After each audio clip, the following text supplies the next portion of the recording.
Today, we're trying to tackle the Vikings cornerback problem, draft, free agency, Jalen Ramsey, and all kinds of other wacky, zany stuff. It's Twitter Wednesday on the Locked On Vikings podcast. You like that on 3, 1, 2, 3, you like it! You are Locked On Vikings, your daily Minnesota Vikings podcast, part of the Locked On Podcast Network, your team every day. Hey, everybody. Welcome to the Locked On Vikings podcast, part of the Locked On Podcast Network, your team every day. As always, I'm your host, your pal, and the kid you copied off in math class. My name is Luke Braun. You can find me on Twitter at Luke Braun NFL. Shows on Twitter at Locked On Vikings. Thank you so much for making Locked On Vikings your first listen of the day. You can also find the show on Amazon Fire or Roku. Just download the Locked On Minnesota Sports app. Good to be back. Filling in for those who were missing a show on Monday or Tuesday. If you missed it, I was out of town. So we're back. And I figured what better way to catch up on anything that I missed, which admittedly is not that much Vikings-wise. Some wild stuff going on elsewhere in the league. But that's a topic for Locked On NFL. Some Kwesi quotes that were kind of interesting. Talked about that a little bit on the Minnesota Football Party on the Locked On Minnesota Sports podcast feed. Go check that out if you're interested. For me, I figured let's just see what people want to know, and I'll answer your questions. So it is a mailbag kind of day. If you have questions for me, you can send them to me whenever, but I usually get the majority of them when I put out the call on Mondays at Luke Braun NFL. You can also send them to at Locked On Vikings. Send an email to lockedonvikingspodcast@gmail.com.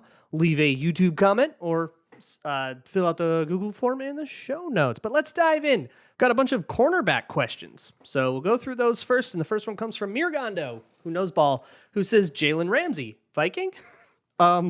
So my answer to this with pretty much any corner is going to be sure.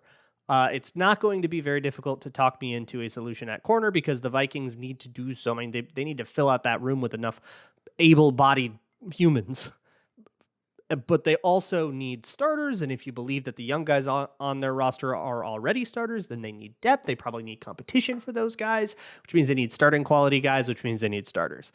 Jalen Ramsey, I think, would be able to do it. I think he can still play. I think he got so overrated that he became underrated, I guess, would be my take on Jalen Ramsey, that maybe he was a little overrated sometimes, but people got so crazy about that now like people think he's like totally washed, and I still think he can play.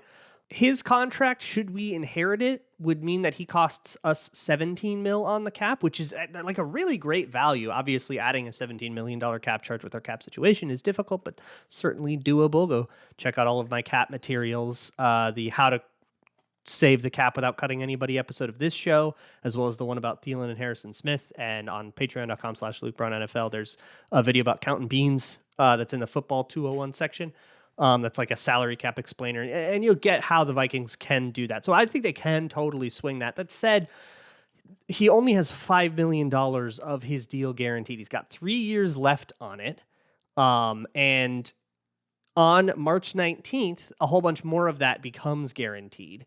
So I would guess, I think you can make a restructure out of this and try to sort of retool that contract. And I think Ramsey would want to as well, because he has functionally no guarantees after 2023. You could have him here for this year and then cut him.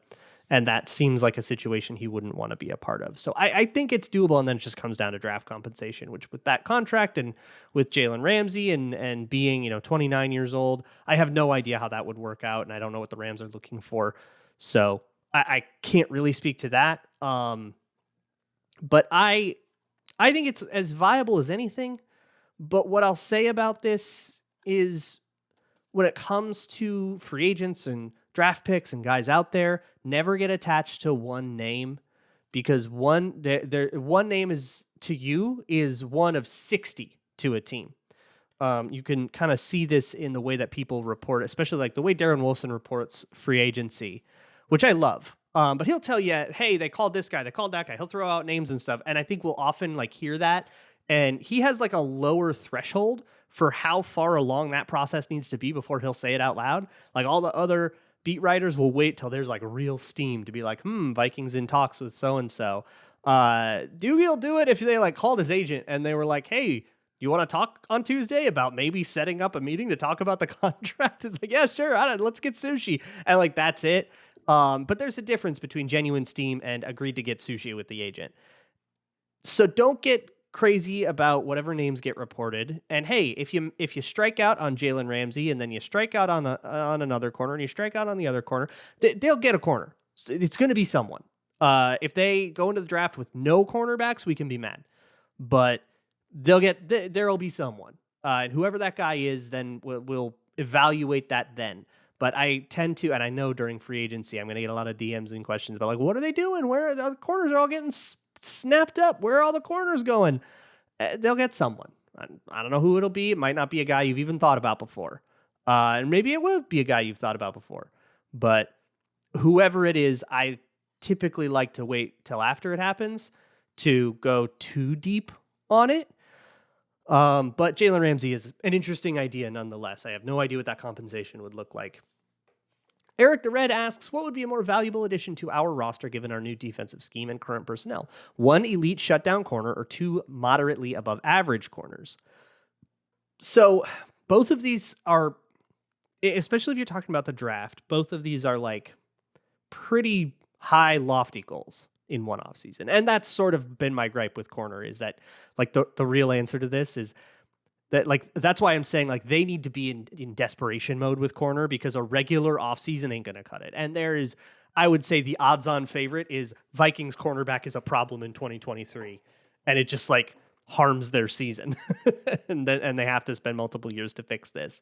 You know, this kind of thing is a Rome ain't built in a day kind of deal. But if I get to choose between one elite, Darrelle Revis, if it's a Darrelle Revis, if it's a guy that can be Meg all day, shut down the league's superstars all day long, that's probably like, that's maybe the most valuable thing in the league that isn't a quarterback.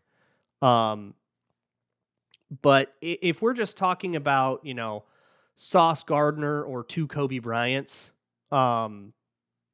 then I think I go with the 2 Kobe Bryants, because famously secondary is a weak link system. You'll hear analytics people say that all the time, where it's kind of about like whoever your worst guy is the guy that's going to make the most impact. And so raising your floor does more than raising your ceiling. However, I don't think that accounts for the kind of special outlier type guys. If you get a Darrelle Revis, he, by like his very nature, raises your floor. When you have, or 2017 Rhodes was the big example of this, because when he can shut down one guy, it essentially allows you to put all of your resources to the other side of the field. You can put him isolated on the backside of a play, and then everything else can be flooded over to the front side of the play, and everyone else's job gets easier. So your ceiling gets so high, it raises your floor for you.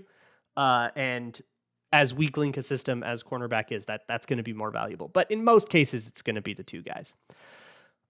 Ruben Frost says, looks like there's a bunch of CBs with late first potential. Likely Kwesi plays the odds and tries to trade down to get the last of that tier while recouping draft capital. Very likely. I mean, he's Kwesi. What did he say? Like, don't trade with a trader after the draft? He's a Wall Street guy. He's going to do all the trades. I can't stop thinking about like last year in the draft, the Vikings did not select at any of the picks they entered the draft with. They moved everything up or down or something. They moved all of it.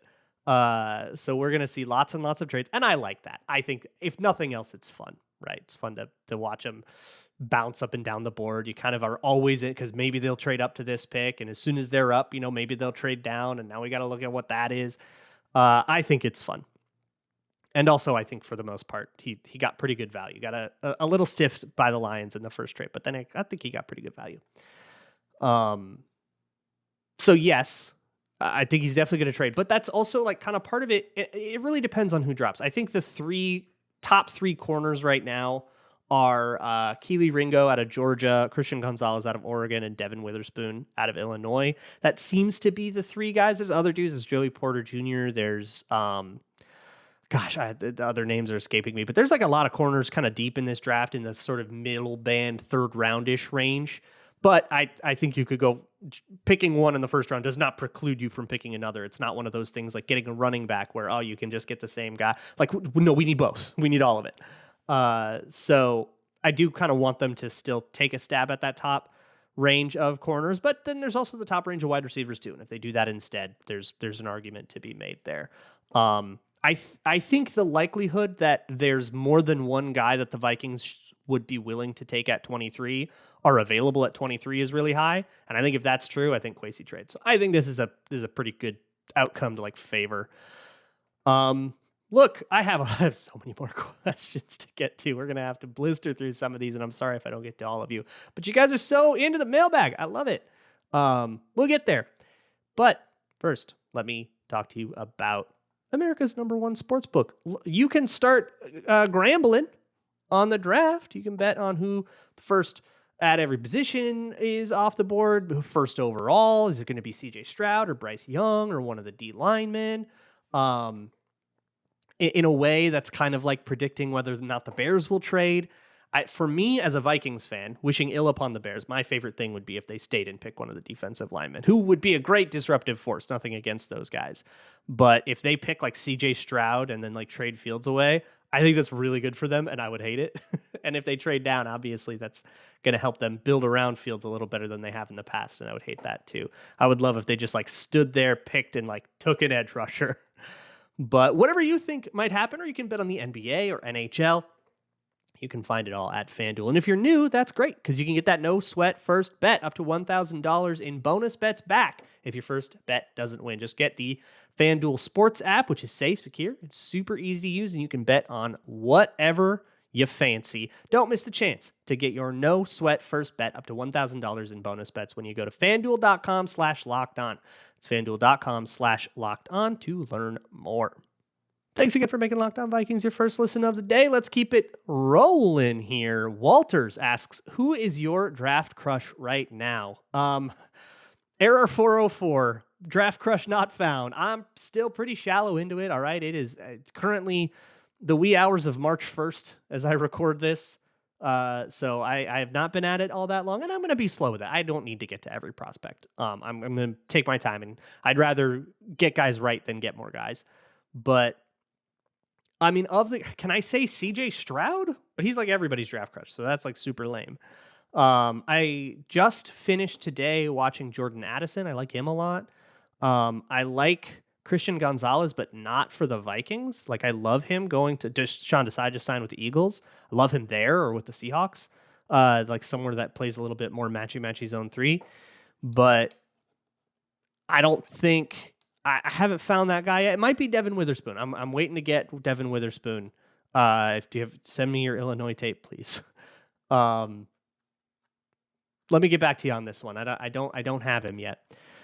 Swede Skull asks, if we bring back Bradbury at center, do we expect Cleveland and Ingram to improve enough at guard to fix the amount of pressures given up? Okay. So the amount of pressures giving up, I think, might be a facet. I got to see what the time to throw is. But the average time to throw, I mean, we all know the mathematical problem with averages, and that's what displays on like PFF's website. But it feels to me like they did a lot more deep stuff, a lot more and a lot more intermediate stuff. They did not have much for quick game, and that was refreshing because like the Kubiak offense used too much quick game. Same with like the DiFilippo offense, used too much quick game, and it was sort of suffocated. But I think if we're talking about like problems with the offense, yeah, I guess the interior line's the worst one, but it feels surmountable. And no, I don't. I think Ed Ingram can get better. I mean, he's a rookie guard, right? Like interior linemen tend to get better in year 2 or 3. So that we can probably pencil in as like an expectation. And if it doesn't happen, we get to be disappointed about that. Ezra Cleveland has gotten steadily better every year. So sure, another nice tiny little step for him.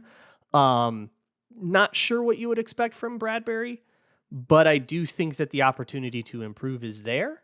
I mean, he's not going to get an extension without hitting the market. So this is what I've always said about Bradbury. He's going to hit the market. And then once he's hit the market, options are available. You could bring back Bradbury, but at that point, it's just as convenient to sign Connor McGovern. And if he's $1 million more a year, so be it. Maybe you like Connor McGovern more. Maybe you want to draft somebody. Maybe you want to take the kid out of U of M, trade down into the middle of the second round, get a whole bunch of picks in the second and third round, get 2 corners and the U of M center. Like, you could do all that. There's a lot of options, and Bradbury is not the most convenient one unless you are extending him before he hits the free agent market. And I just don't think that that's the way that this situation plays out. So maybe they can get better there. But yeah, I think there is an argument to expect a little improvement from either guard, be it just because of youth or because of Cleveland's trajectory. And I think if you want to get better at center, then you can go get another name. Jeff Douglas asks, listened to your pod comparing Bijan Robinson to Dalvin Cook. That was the last show that I did, the Friday show. Said, what's your thought if the running back drafted comes on day 2 to 3? Way more sympathetic to that. Yes, that's exactly what I was getting at. So the point of Bijan Robinson, I think the way that people argue this to me is you're cutting Dalvin Cook because you want to save money, and you're replacing him with Bijan Robinson in the first round. But as I always say on Locked On Vikings, 2 kinds of currency, right? There's cap and there's draft capital. Those are both resources, and both of them need to be used efficiently. So saving the money that Dalvin Cook would save, which is like $6 million this year, and then it's a whole bunch of money next year, but none of it was guaranteed. Saving that money is modest. Yeah, it's saving $6 million. That helps. But spending a first round pick to save $6 million, not so much. Spending a third round pick to save $6 million is a little more palatable, but maybe still steep. Spending a fourth round pick to save $6 million, I actually super support that. And if I were to pick an odds-on favorite outcome, I would probably say it's that the Vikings cut Dalvin Cook, save a little cap space, draft his replacement in the middle of the draft-ish, and have that guy split time with Ty Chandler and Ken Nwangu.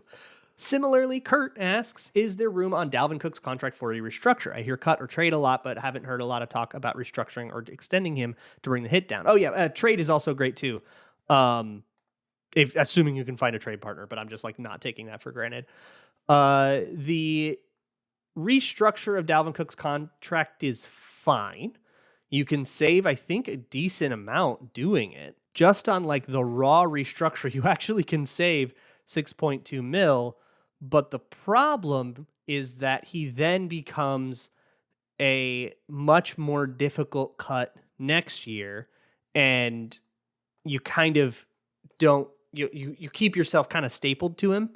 But you can do it, sure. And you honestly save just about as much money as you save by cutting him, but it's a little less kind to 2024, because not only do you incur more dead cap and kick that can down the road, he has an $18.9 million cap number, or sorry, a $15 million cap number that would turn into a $19 million cap number next year. And that $19 million cap number would be that much harder to cut because you just put a whole bunch of prorated bonus into that year.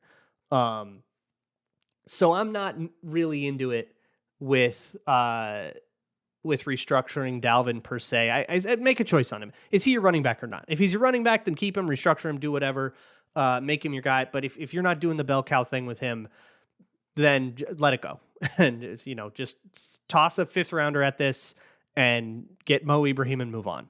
Ryder Jensen asks, so with the small extension of the cut date on the Tomlinson contract, is it a lock that he's back next year? I wouldn't say a lock. It's very likely, and it's very clear that the Vikings want him back, but do they work out a deal? Does Dalvin Tomlinson want to come back as bad? I mean, clearly Tomlinson does want to work out a deal too, otherwise he wouldn't have agreed to push that date back. That's something both parties had to agree to.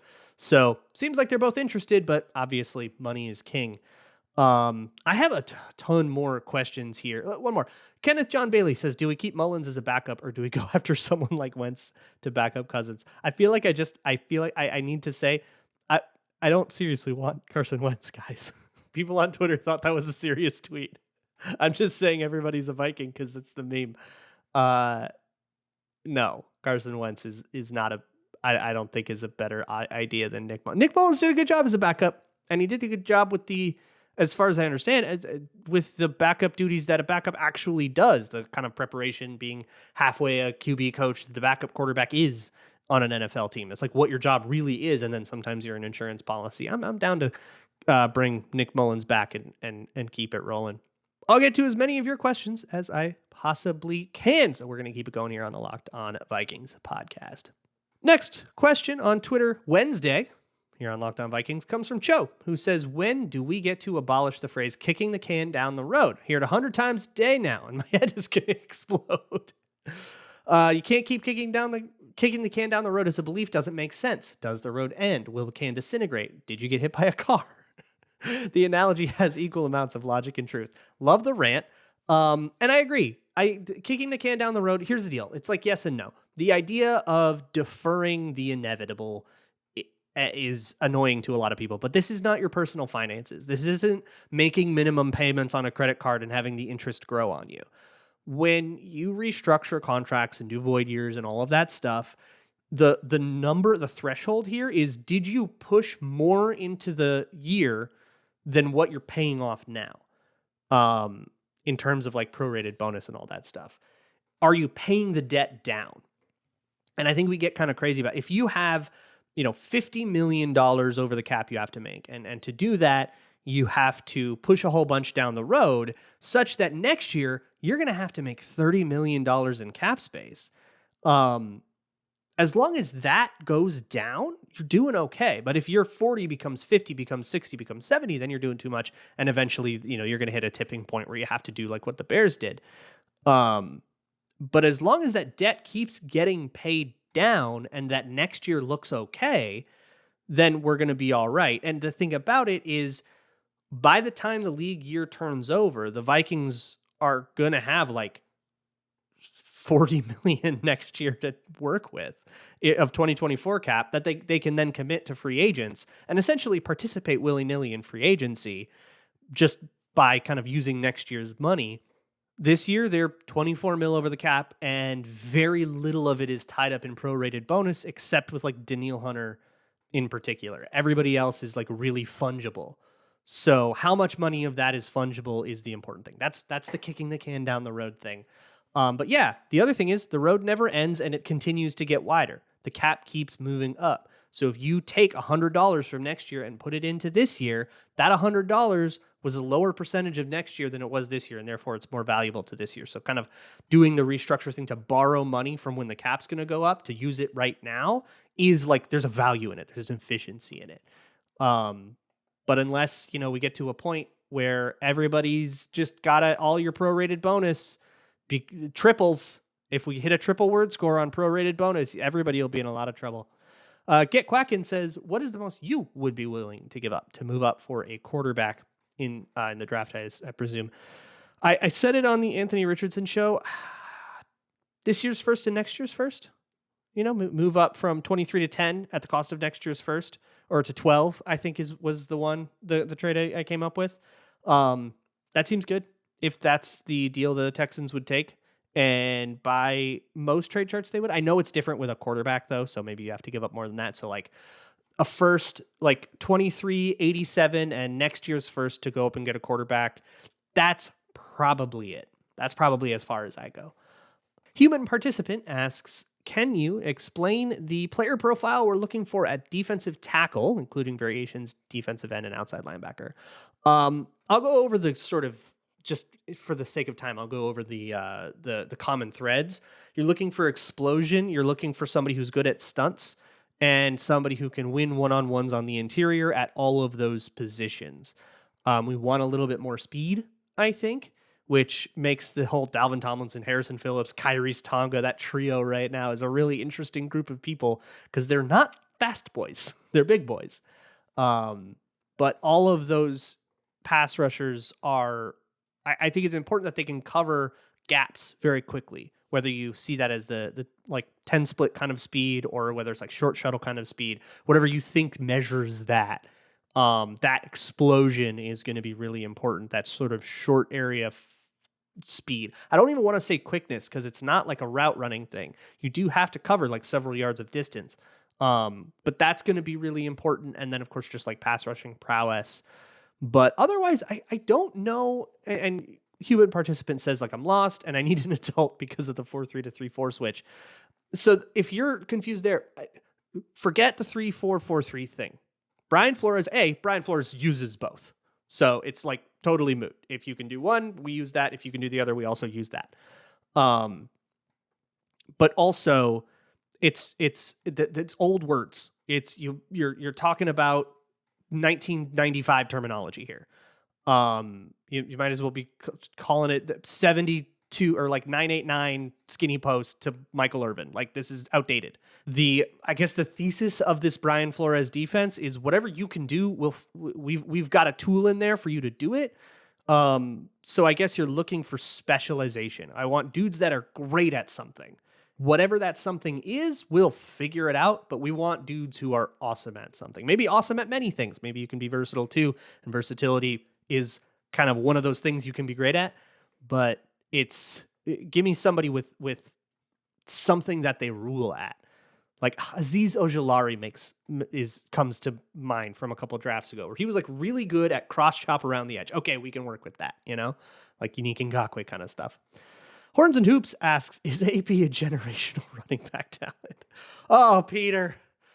So this comes from Peter Bukowski, my colleague at Locked On Packers, had a bad take and he got drilled for it. He knows. All right. He's been talked down that Adrian Peterson was not a generational running back prospect. That's an insane take. There was I think like a Pardon the Interruption segment that year that was like, should we let high schoolers go out for the NFL because of this guy? Like, he broke everything, and he fell a little bit in the draft because of injury, which I guess you could be like, but he went 7th, and being injured was part of him, like, quote unquote, as a prospect, and you could be like, you could weasel out of it that way, but it would be super lame. There's your escape hatch, by the way. That's what I was referring to, Peter, if you're listening. But yes, Adrian Peterson was a generational running back talent. Watch the history doc.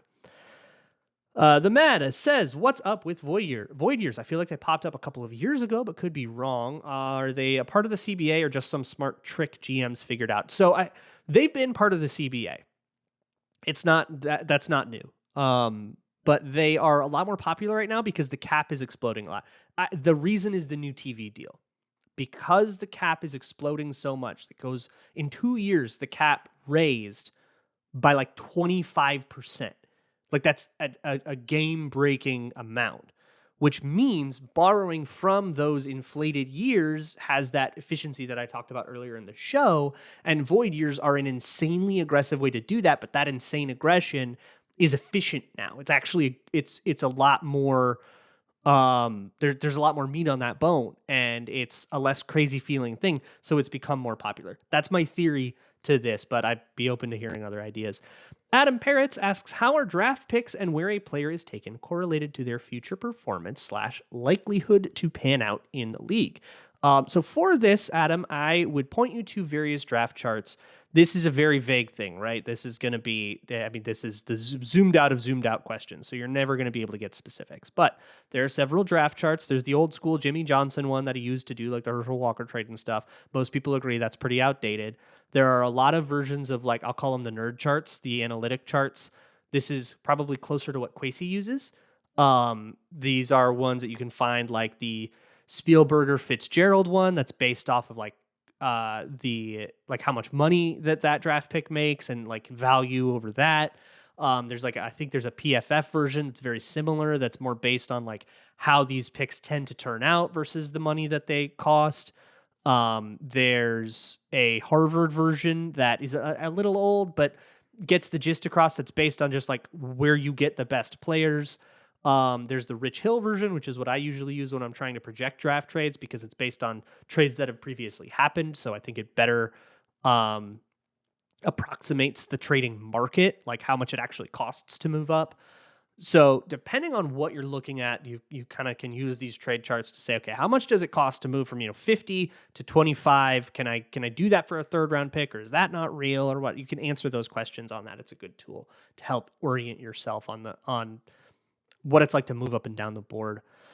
Ken Levin does, well, let's say this is the last one, says, not Vikings related, but I want to get into looking at draft prospects before the draft and have better judgment on a player. Unfortunately, I don't know where to find all 22 film tapes. Where do you find them?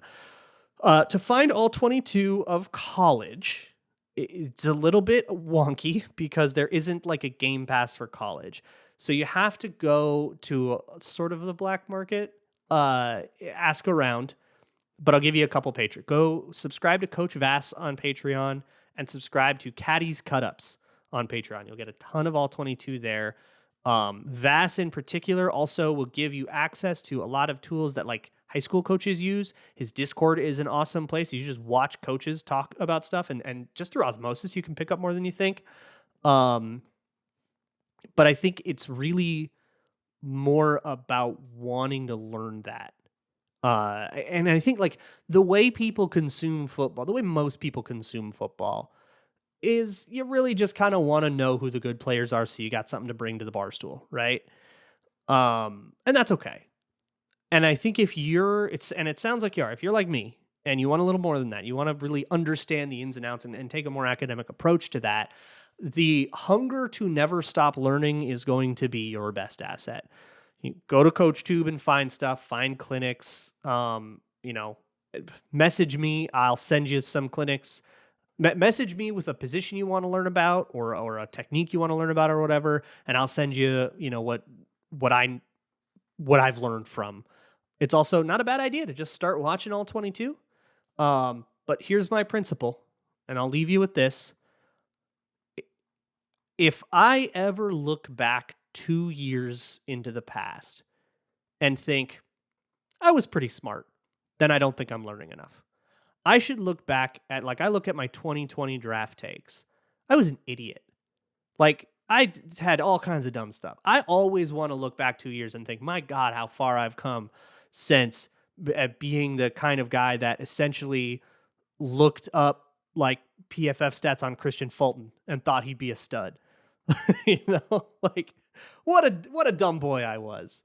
And I think if you can keep to that pace, understand that it's a long game. You are not going to learn. You're not going to read one book and know stuff, but it's a long game. It's a never-ending game. And I think if you can look every 2 years, look back and say, I have grown so much from what I was then I think you're doing good. And just always be a student. Never stop learning.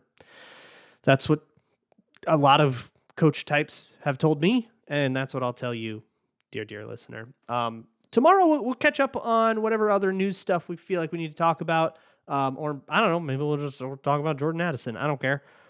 We'll figure something out. We'll also, of course, keep an eye on stuff. Look, league year's turning over sooner rather than later. So we gotta start talking about these free agent classes too. So we'll get into some of that. I'll see y'all for that. And as always, Skull.